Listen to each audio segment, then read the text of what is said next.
The first article I read was by Fu and Yuko, and it focused a lot on cultural differences and how important it is in today's global market with the expansion of technology. It focused on China and U.S. in particular, described the U.S. as very individualistic, China as more of a collective country, and it also stated how if in business you should stick to social norms, especially in a deeply rooted country, so a country that's very maybe homogenous. Influence behavior is affected by the national culture.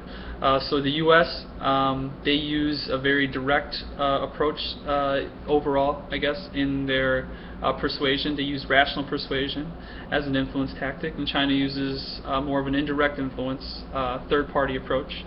But it's, like I said, it's a very collective country, and it's very it uses a lot of interpersonal relationships to motivate their employees. Like I said, this article just stressed how important it is to understand these social norms in today's business world. Chapter 1 dealt with the nature of leadership. Had a lot of different definitions of leadership, but they all focused on an influence process, which facilitates the importance of a task. It had a lot of ways to evaluate leadership effectiveness, which it's the consequence for the follower and other organizational stakeholders. There's immediate outcomes, there's delayed outcomes. They focus on 5 different approaches, which is trait, behavioral, power influence, situational, and integrative. And also kind of tied the previous article together by describing direct and indirect approach with leadership. And it also talked about leadership versus management and how they're very different. Not very different, but they're different, but mutually exclusive. You know, you need to be sort of a leader to be a manager, and vice versa.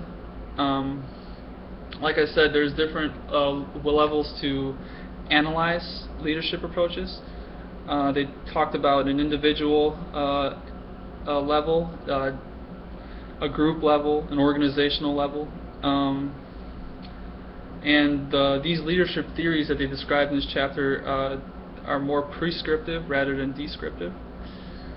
Moving on, I read the power and influence chapter, and it focused a lot on power, the ability to influence the attitude and behavior of people and to get a desired outcome. Position power versus personal power. Effective leaders rely more on personal than positional. Position power is more of power you get from your organizational, while personal is if you have some other leadership position, you gain power from that. And it did focus. It did say that a good leader relies more on personal power because to be in a position of power within an organization, you need to have natural leadership traits, and a person who has personal power has these traits. Social exchange theory, it described how leaders can lose and gain powers over time. So within an organization, if you're not doing a good job, or if your employees don't value you as a leader, that position power that you have can be lost. The success of a manager depends on the manner and where power is exercised, which power is exercised. Power and influence are connected but separate constructs. So obviously, if you're in a position of power, you are more prone to influence your employees. But they can be different. You know, you don't have to be in a position of power to necessarily influence someone, but they are, together. They're something that you need. You can't have one without the other.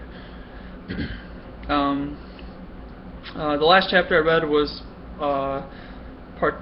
participative leadership, delegation, and empowerment. And participative leadership.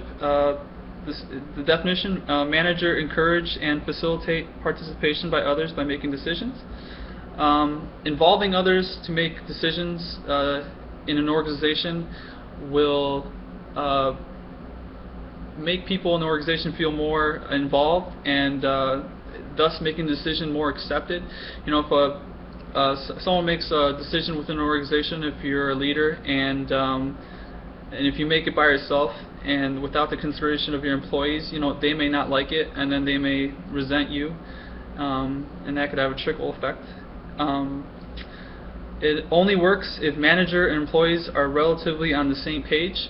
So participative leadership is a very good style of leadership, but again, if there is any type of animosity, or you know, you guys just don't work well together with your employees, or the leader with the employees, then nothing can really get done. Vroom and Yelton developed a model to help managers make more sound participative decisions. Basically, it described managers need to use decision procedures that are appropriate for different situations. Moving on, this chapter was about delegation, and how delegation, you assign different responsibilities to your staff. This has obviously lots of benefits. People feel more involved with the company. Everything is more coercive. People feel motivated, and it's nice to feel like you're a part of something. So delegating tasks is obviously you know, a huge thing within an organization, and it described empowerment also, how people within an organization need to feel like what they're doing is meaningful. Sorry for the long video. I didn't really know how to cut it shorter. I know it said 40 seconds to 50 seconds, but it was a lot of reading. So yeah, that's it. Thanks.